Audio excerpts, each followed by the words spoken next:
Phones ఉంటున్నాయి. ప్రతిసారి నువ్వు ఏదైనా చూస్తావబ్బా. మహా నిండా ఆహారం, కంటి నిండా నిద్ర, ఒంటి నిండా ఒక వ్యక్తి పోని ఇంకొక వ్యక్తితో మాట్లాడు. ఓకే సార్, అయితే లెగ్ మీద అంటే ఇంకొక పాయింట్ వరకు వెళ్ళాము. మీరు ఏదైతే చిన్న పిల్లల లెగ్ నుంచి అడిగినారో మనం స్టార్ట్అప్ ఫ్రమ్ అసలు చిన్న పిల్లలు 7th 8th క్లాస్ పిల్లలు, వాళ్ళు చిన్న పిల్లలనే అంటాం ఆబ్వియస్లీ, స్కూలింగ్ కాబట్టి. వాళ్ళ చేతిలో ఫోన్స్ ఉంటున్నాయి.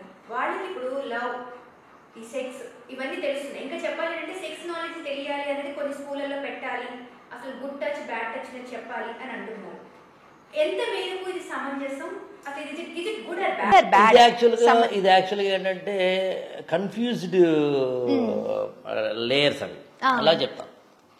ఇంటర్నెట్ ద్వారా, సెల్ ఫోన్ ద్వారా ఒక పోర్న్ చేతిలోకి రావడానికిను, బ్యాడ్ టచ్ గుడ్ టచ్ లాంటి అవేర్నెస్కిను, సెక్స్ ఎడ్యుకేషన్ అనే అవేర్నెస్కిను సంబంధం లేదు.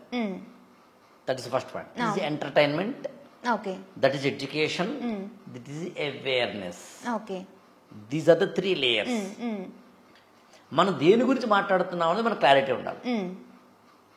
ఉదాహరణకి ఈ మూడిటి గురించి మాట్లాడండి అంటే కనుక ఎంటర్టైన్మెంట్ ఎవడు ఆపలేడబ్బా, పోర్న్ అన్నీ ఎవడు ఆపలేడబ్బా, నువ్వు రాసేసుకుంటాను.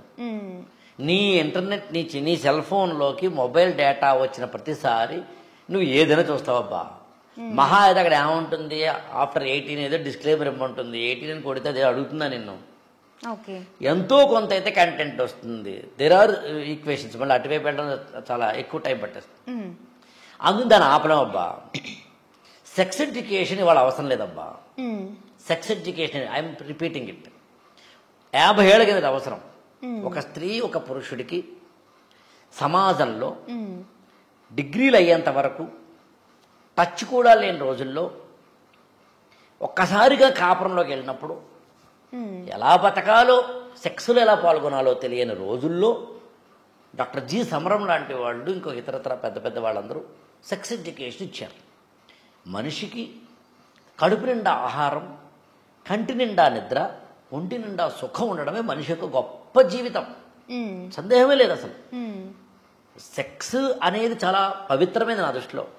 ఇట్స్ వెరీ యజ్ఞంతో సమానం ఉంటుంది వేదం యాక్చువల్గా. పెళ్ళైన తర్వాత శోభనం గదికి సంబంధించిన మంత్రాలు మీకు ఏమన్నా కాస్త మంత్రాలు తెలిసిన వాళ్ళని అడగండి. యజ్ఞంతో సమానం అంటారు. ఈ యజ్ఞానికి ఫలం ఏమిటి అంటే పిల్లలు అంటుంది. అంతే, మామూలు కాదు. అదైతే ముహూర్తం ఎందుకు పెట్టాలి దానికి? ఫస్ట్ టైం ఫస్ట్ నైట్కి అంటే శోభనపు రాత్రికి ముహూర్తం ఎందుకు పెట్టాలి? సో అది వేరే కదా. ఇవాళ అవసరం లేదు, ఇవాళ అన్నీ తెలిసిపోతున్నాయి కదా. కాబట్టి ఇవాళ ఈ సెక్స్ ఎడ్యుకేషన్ అవసరం లేదు. మరి ఏమి ఉండాలి? బ్యాడ్ టచ్ గుడ్ టచ్ అనేది అవేర్నెస్ ఉండాలి. నా పాయింట్ మీకు అర్థం కదా. Awareness is different. అవేర్నెస్ ఎందుకు ఉండాలి అంటే ఇప్పుడు ఇవాళ అమ్మాయిలు బయటకు వచ్చారు. బయటకు వచ్చినప్పుడు ఉదాహరణకి నేను ఒక వ్యక్తి పోని ఇంకొక వ్యక్తితో మాట్లాడుతున్నప్పుడు, ఆ వ్యక్తితో మాట్లాడుతున్నప్పుడు ఎలా షేక్ హ్యాండా, చిన్న హగ్ లాంటిదా, చిన్న వామ్త్నెస్సా, లేకపోతే కనుక బస్సులోనో ట్రైన్లోనో ఆఫీస్లోనో మరో చోటనో అన్వాంటెడ్ గెస్చర్స్ తోటి కూడిన టచ్చా? ఈ మధ్యన సినిమా కూడా వచ్చింది కదా దీని మీద. సో అట్లా బ్యాడ్ టచ్ గుడ్ టచ్ గురించి చెప్పాలి వాళ్ళ. ఎందుకంటే దాని గురించి అవేర్నెస్ ఇవ్వాలి కాబట్టి. అందుకు నేను మాట్లాడుతుంది ఇప్పుడు సెక్స్ ఎడ్యుకేషన్ అవసరం లేదు. ఆ మాత్రం 10th క్లాస్ బయాలజీ టెస్ట్లో మన హ్యూమన్ ఆర్గాన్స్ గురించి, వాటి గురించి, ప్రైవేట్ ఆర్గాన్స్ గురించి ఇస్తున్నారు. ఆ మాత్రం తెలుస్తుంది. ఇంక మిగిలిన ఇటువైపు ఏంటి? సెక్స్ ఎడ్యుకేషన్ కాకుండా ఎంటర్టైన్మెంట్. అది ఆపలేమంటే ఆపకూడదు. ఎలా ఆపుతాం? సమాజంలో అన్నీ రావాల్సిందే. మిగిలిందల్లా ఏంటి? అవేర్నెస్.